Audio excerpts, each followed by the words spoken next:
Hello everyone, Assalamu alaikum. I hope you guys are doing great. So today we'll be talking about the recent buzzword that is going on, that is the 100. So let's first start talk about the 100. If you know about the 100, then it's fine, and if you don't know about the 100, then it's also fine. Let me give you a short brief on the 100. What is the 100? So 100 is a concept that was originally came from the English Cricket Board back in 2018, 2019. So I mean, if you see that in cricketing world, anyone would say that in the subcontinents we have the best supporters or the crowds that you get to see in the galleries, right? So, if you think about the big threes, like teams like Australia, India, and England. So, in case of England, it has been seen over the period of time. Like even when I was a kid, uh, when I used to watch England test matches, maybe a test match against Pakistan or maybe back then against Sri Lanka. So, or even strong playing countries like New Zealand or even South Africa or even India.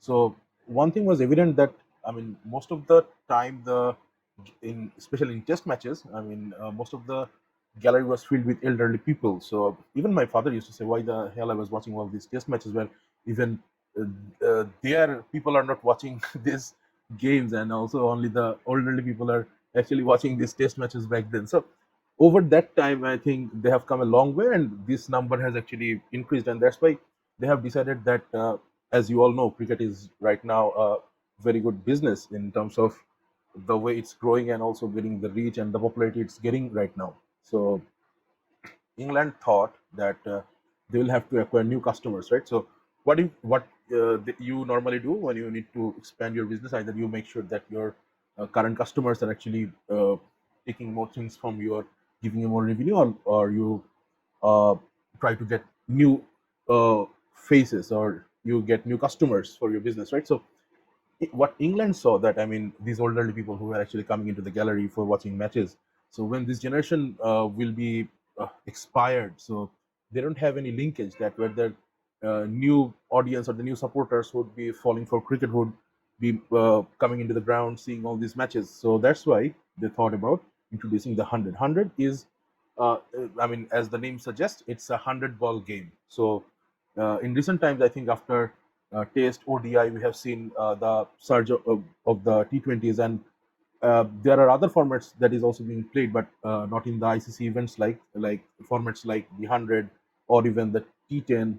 So uh, the core of the solution is that they wanted to reduce the game time, so that you don't have to spend the whole day in the stadium waiting for a result, and with the overall duration coming comparatively lower versus the other formats, so it makes the game more interesting and competitive.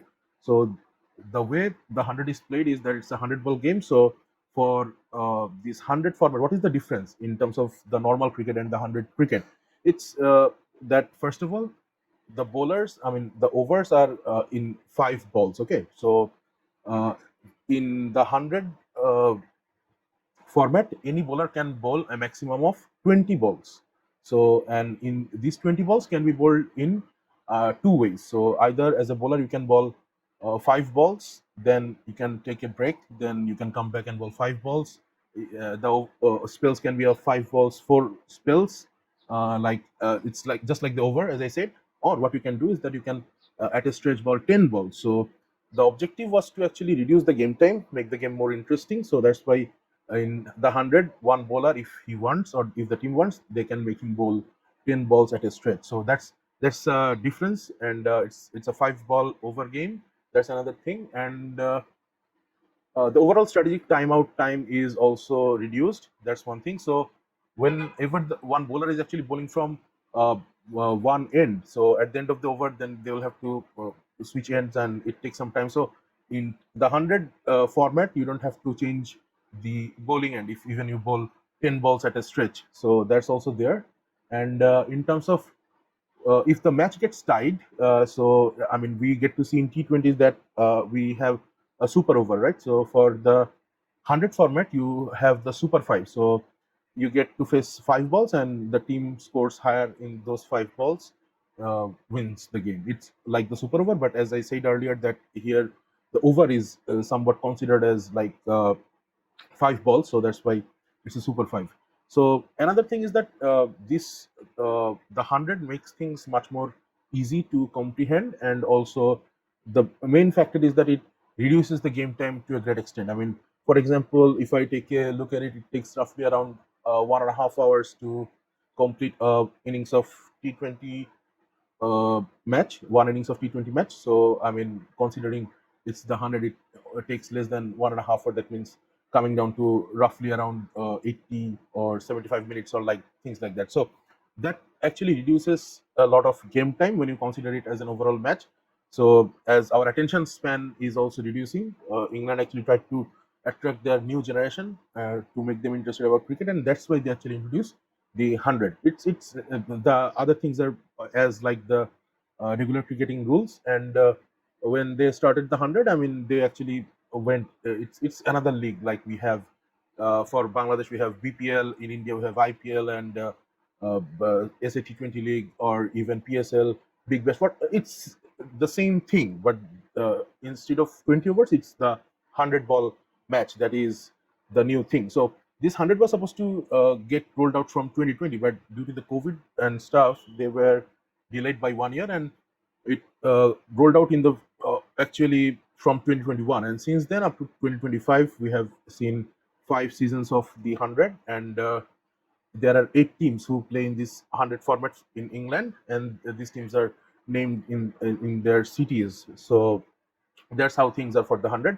So what actually changed? As I said, that the cricket is right now a business, and I think India has made the most out of it so far. And as part of their aggressive plan of expanding cricket, so they have actually tapped into this opportunity, because in during the 2025 season, English board saw that, I mean, this league was getting very popular. I mean, it was their fifth season, and then they decided that they'll be taking foreign invest. I mean, they'll be taking investments, because prior to 2026, that means this year, I mean, up till 2025, I mean, all these the 100 league teams were being financed by those county teams. I mean, or the teams that locally that they represented. So from that point on, coming into 2025, this tournament's valuation, for while it was being opened for investors to take part, I mean, it got this valuation of 900 and roughly around 950 million pounds. So that tells you that in a span of 5 years, this tournament became really big in England. I mean, it was drawing people to the stadium. I mean, new people starting to love this game, trying to spend some time with their friends and family in the stadium, watching a beautiful game of cricket in a short span of time.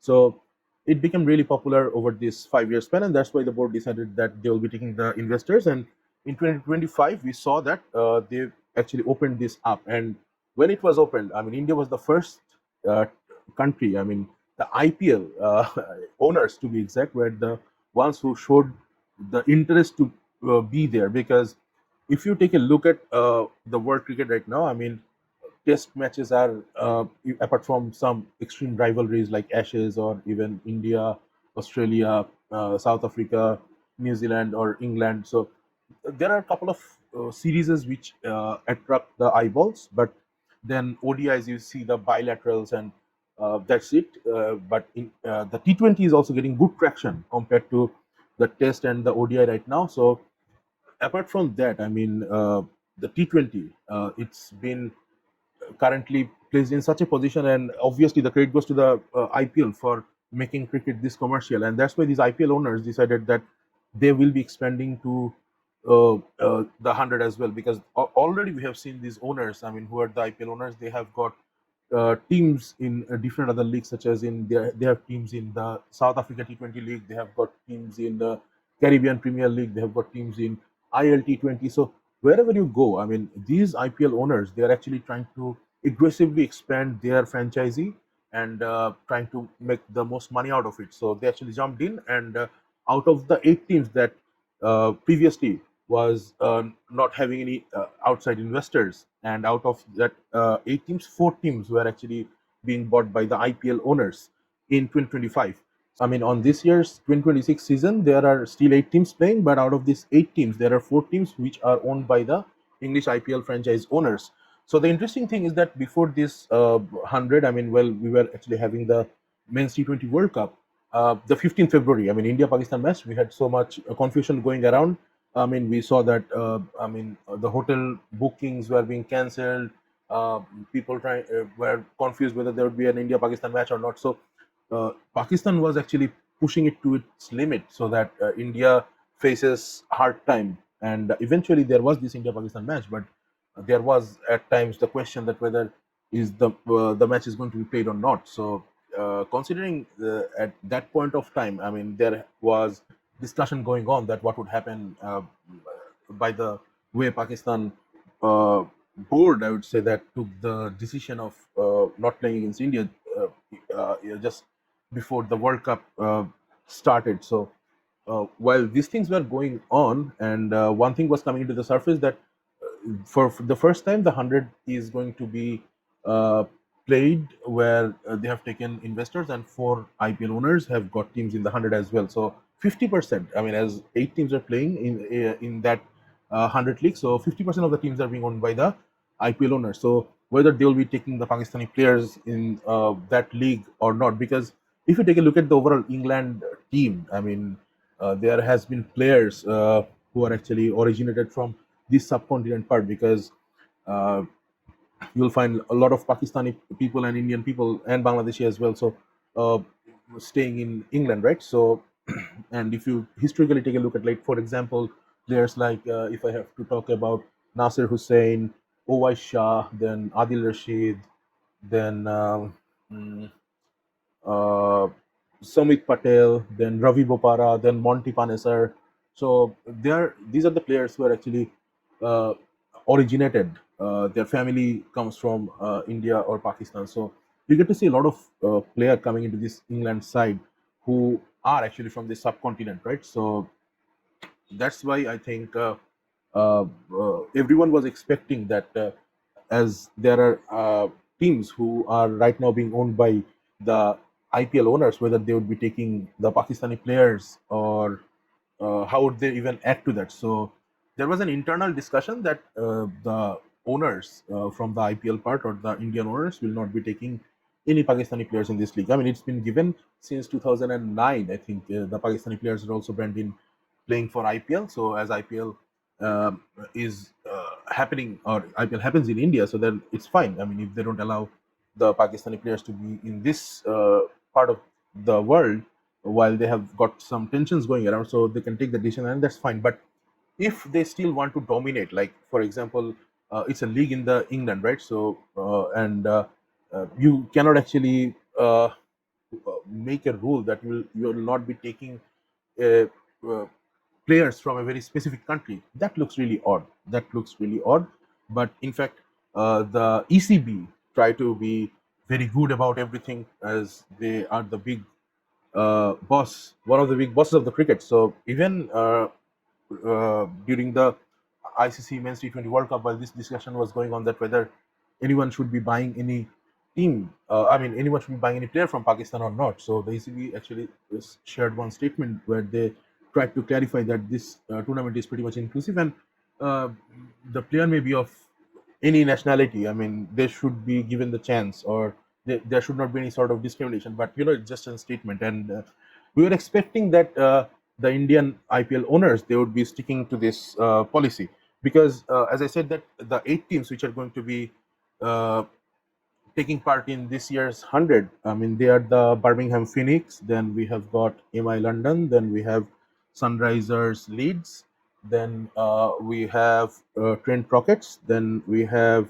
Manchester Supergiants, then we have Welshford, then we have Southern Braves, and we have London Spirits. So these are the eight teams. So as the name suggests, the four teams which are being owned by the Indian IPL owners are MI London, and then Sunrisers Leeds, then Manchester Super Giants, because they have changed the name that was originally there. For example, MI London was the, I think, Oval Incredibles was their previous name, and they have been a very good side. They have won this tournament three times, so they are the defending winners as well.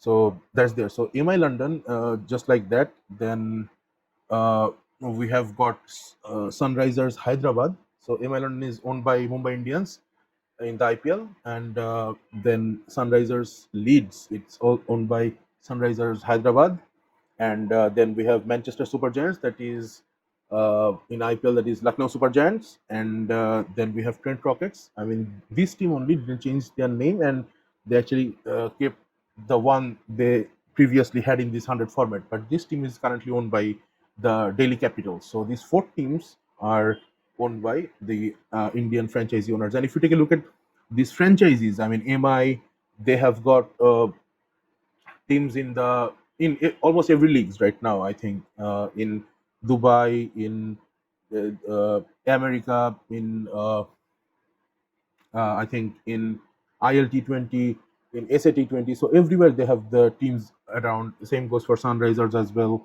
and the same goes for Lucknow Super Giants as well. So that's how things were actually at one point of time. So we were actually waiting to see whether, as this was a discussion that was going unofficially, that no Indian IPL owners would be picking any Pakistani player for this 100, but we have seen that there has been a change. So in this year's 100 auction, as the teams will be getting to play the tournament that is going to start from 21st of July and that will continue up till 16th August. So there we had the auction 2 days back, and today or one day back we had the auction, and in the auction, the first ever Pakistani player that got picked was Usman Tariq, but he was picked for Birmingham Phoenix, so that is more of a neutral state. So that's not owned by any Indian IPL owner. So that was fine. And Birmingham Phoenix is the team where we have our Qatar Master Mustafiz, who is the first Bangladeshi to play in this 100 league as well. So congratulations to Mustafiz for making it to the 100. And I'll come to that. I mean, who actually wanted to be a part of 100 and what happened. So Birmingham Phoenix took first Usman Tariq from the list as the first Pakistani, and there was nothing going around. I mean, it was fine, but all hell broke loose when Sunrisers Leeds actually took Abrar Ahmed into their team. So uh, I saw the auction. I was watching the auction, and I felt bad for Kavya Maran because see, I mean, whenever you look at IPL, I mean, the you if I have to say that you see two, three female in the stands who have always been there with their teams. There would be Nita Ambani for MI and Preeti Zinta for Punjab, and Kavya Maria for Sunriser Hyderabad. So obviously Nita Ambani and Preeti Zinta was well known uh, for the commoners, but even for me, I when uh, started to see Kavya Maria on the stand, I didn't know who she was. So then I found out that she was the daughter of the owner of this Sunrisers team, and since then I think I have seen her in the auctions, and it's in the auctions. I mean, yes, we see Nita Ambani or even Preeti Zinta in the stands during the IPL and stuff, but in the auctions, you hardly see any female actually taking part or taking active part in the auctions. So in that case, I would say Kavya Maria has always been there in the auctions for different leagues, and it shows that she is pretty much engaged and active with all the numbers plans that she has for the team, and she really knows what she does. So that's why we see her out there, and that's why I really like when she picked up Abrar Ahmed. And apart from that, I think even in the recent PSL auction, I think there were two other female who represented or negotiated or who was actually bidding for one team that I can recall. So you hardly see that female are coming up in these auctions while taking part. So that's Kavya Maria. And when she picked up Abrar Ahmed, I was happy for it. But as I said, all hell broke loose because their account, the X account, got suspended because there was this rage going on that why Abrar Ahmed is being picked. But I mean, sometimes we know that in subcontinent we're very passionate, we're very emotional about our sports and stuff. So uh, but sometimes we have to sit back and take a look at what actually is happening, right? So, what actually is happening is that whenever you are expanding your franchisee, I mean, the companies which are actually taking part or buying teams across the globe and making cricket much more accessible and promoting talents also as well. So, this is at the end of the day is their business, right? So, if you take a look at the example for Sunrisers Leeds, so I mean, if you take a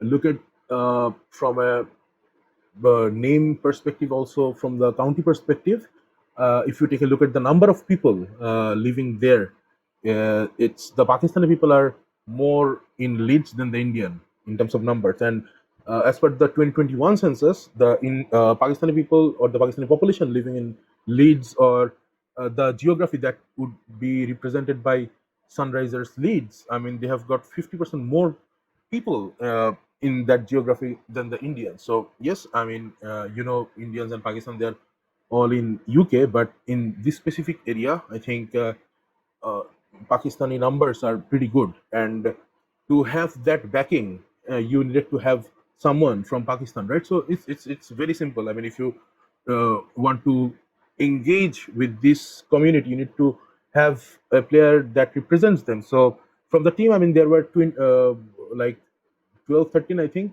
or more players who actually initially showed interest about this 100 league, and eventually two of them are being picked. I think one was Usman Tariq, and another one is Abrar Ahmed. So Pakistan is always known for their pacers, but for this 100 league, the teams have actually taken two of their spinners. And Usman Tariq was fine because he was taken to Birmingham Phoenix. And once again, Birmingham is also another place where number of Pakistani people is comparatively higher than the number of Indian people, or the Pakistani people have some advantages over there.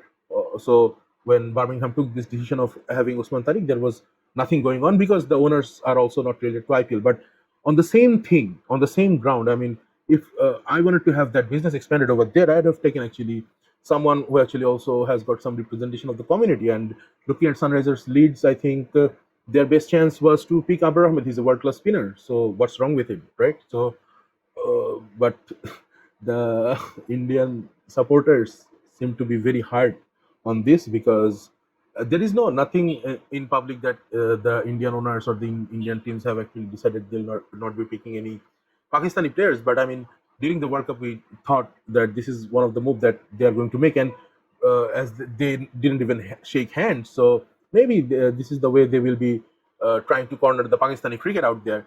But I mean, as I said, I think that's a very good move by Kavya Marian for picking up Abrar Ahmed, and that was required for the team in terms of the performance and also for the franchisee to be commercially viable, taking or representing Sunriser Leeds. I mean, it's not a one-time investment. So, whenever you think about these IPL owners or the franchisee owners, I mean, you'll see that they think about long-term investment. So, I think on that ground, she made a good call. But their Twitter account got suspended, and because of so many hatred being shared and everything, so temporarily got suspended. And right now, when it's recording this video, I think it's been restored right now, which is a good thing. So that means as of now, there is no update that whether Abrar Ahmed should be dropped from there on or not.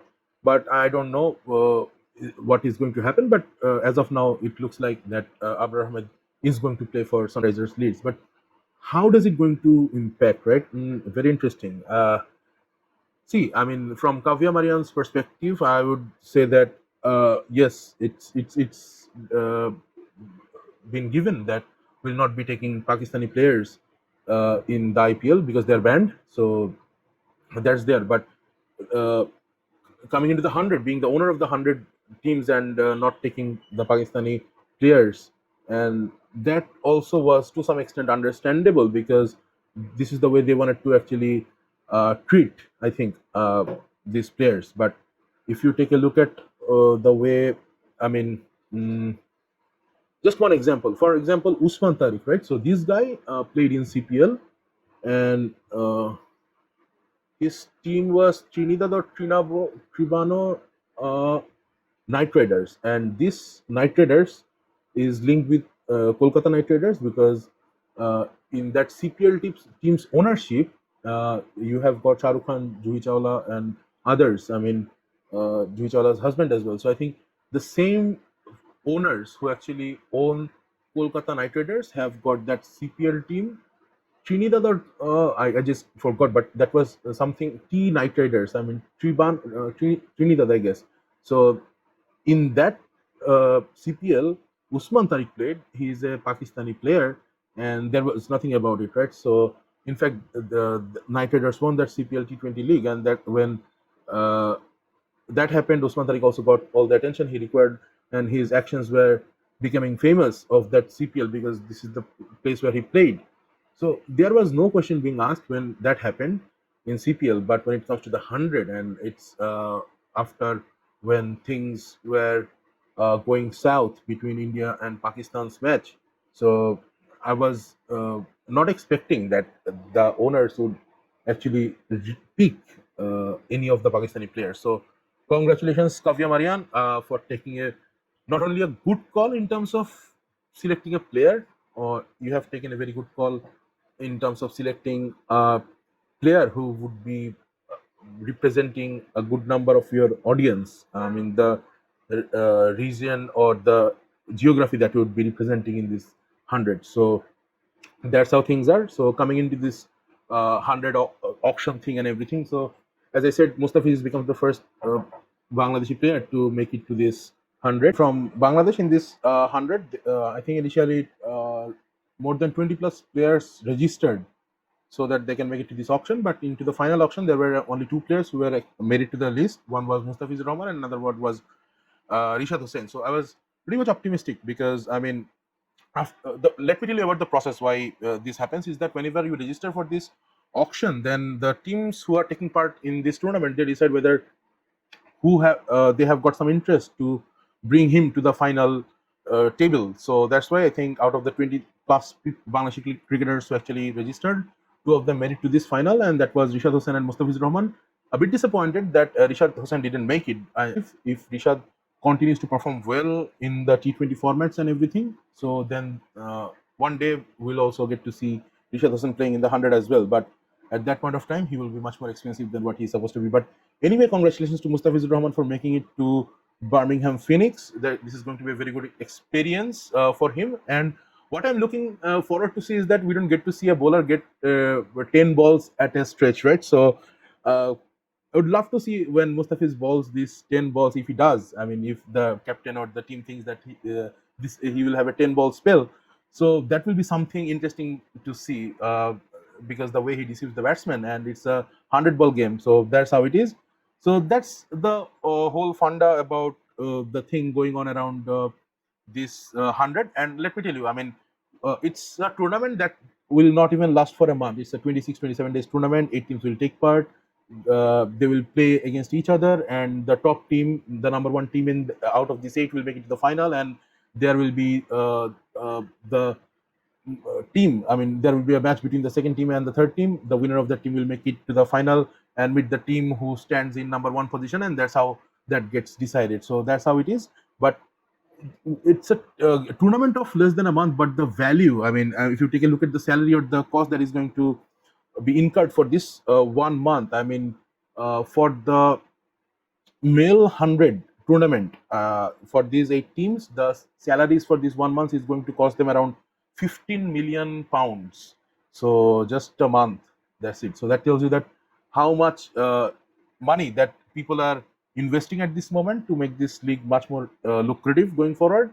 And it's a good start for Bangladesh, I would say. I mean, if none of them made it, if Mustafiz or Rishad, none of them were taken, then I would have felt really bad. But at least Mustafiz Rahman has made it to Birmingham Phoenix this year, and that's a very good call because considering the strength of Mustafiz and everything, I think he is going to be playing an important role in the 100 as well, and it will be a good achievement for us, and all the best. And I think for Mustafiz, this Birmingham Phoenix will get more viewerships, more eyeballs to their team, and will get more support as well. So that's what it is all about. This 100. So currently, the temporarily suspended account of Sunrisers is now restored. But hats off to Kavya Maria for taking this call. It's a good call considering that Abdur Ahmed is a world class speeder, so he will be adding to the team in terms of his skills and everything, and his presence will certainly add commercial value to the Sunrisers leads as well. So that's how it is. But it's going to be interesting. I mean, how how she gets treated when it comes to this IPL this year. I mean, after all these controversies and expectation that no one will be taking any Pakistani players, I think the ECB, I mean, the England Cricket Board would also be relieved right now, saying that yes, at least one Pakistani, oh sorry, two Pakistani players actually made it, and one of them is being bought by an IPL owner or the franchisee that also is in IPL and owned by an Indian. So that's how things are. So thank you, because the video is already too long and I wanted to actually keep it brief. But anyways, sorry for that. We'll talk about the Bangladesh Pakistan ODI third match in a separate video. Thank you.